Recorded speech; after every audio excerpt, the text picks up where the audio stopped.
Now, Ukrainians living in the UK will be able to bring close family members into the country without facing visa restrictions, ministers announced last night. They face mounting criticism for not acting swiftly enough. Let's speak to Alys Watson Brown, political commentator and contributor to Young Voices UK. Hello, Alys. Good morning, Callum. Thank you for having me on. Our pleasure. So we want to look at some of the kind of UK domestic political elements to the conflicts in Ukraine. And this is one of the latest, that refugees can bring family to the UK. I mean, there was a bit of a mess on this over the weekend, wasn't there? Let's be honest, in terms of the UK government's response to this. Where have we got to with this? Is this the right decision? Have they gone far enough after Kevin Foster, the immigration minister, was condemned for saying Ukrainians could apply to come to the UK under the seasonal worker scheme to pick fruit, is what he said, which, I mean, was rather shocking, wasn't it? Yes, it was rather stupid and insensitive. Yvette Cooper just called it straight out immoral. I think this move is right and honourable. There were some rumours on social media that were bouncing around over the weekend that UK had banned Ukrainian visa applications, which wasn't accurate. Just contingency plans were being made in the surrounding countries so Ukrainians could still access visa applications. Well, Priti Patel has already announced visa extensions for Ukrainian nationals.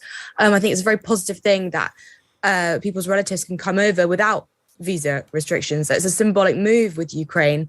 It promotes solidarity and the morality of democracy sticking together, which I think is really what the West needs. And we've just also stepped up our aid donations with the next year announcement of £40 million in basic necessities and medical supplies, syringes, wound dressing. So I think we're heading in a positive direction, but I think there is a general sense that we do need more. And there is due an update from Liz Truss about more plans for refugees and how many we are willing to take. We also need to think about it in terms of we are due to take 20,000 Afghan refugees under a resettlement scheme. And I'm sure we'll see something similar and hopefully work closely with Poland and surrounding Eastern European countries to help pick up the human fragments of what is now sadly a war-torn country. It is war-torn indeed. And, we were just speaking to Yulia there in southeastern Ukraine, who says that she wants to get out. She's not sure if she can at this point with sort of limited train services, etc. And that makes it all the more, I suppose, difficult and upsetting and distressing when there are people that want to get out, but they're really struggling to. I mean, the latest estimates are that thousands upon thousands of people, 368,000 refugees have fled Ukraine, according to the UN. Is there kind of room for the UK to kind of be more active in this way? So, we see this visa sort of adaptation, I suppose, in terms of policy. Should we be more involved in getting people out? Well, I think that remains to be seen. I think we need to be one of the leading forces in Europe of getting people out. But there is the question over ways and means. Do we have the capacity to house and resettle these people effectively and safely? Can we ensure that people come over with their families and they're not separated? And I think Liz Truss really needs to take a leading role on this. But we have to wait for her announcement soon. But we do need to be realistic, but hopefully we will see more positive steps in this way. I know Mark Drakeford has had a war of words with Downing Street, saying that the current visa measures are not enough. So you can tell there is already some friction in the way this is being handled. Speaking then of Liz Truss, one of the other headlines from the Times this morning: Britain should spend more on defence. It cannot ignore the demand for conventional weapons while focusing on cyber attacks, the Foreign Secretary said over the weekend. One of her other comments was that she was kind of seemingly quite encouraging of people from the UK joining the actual physical fighting in Ukraine, which resulted in a bit of criticism for Liz Truss as Foreign Secretary, and perhaps that was irresponsible to encourage people to go and fight in a war if they have no particular training skills or indeed expertise to do so.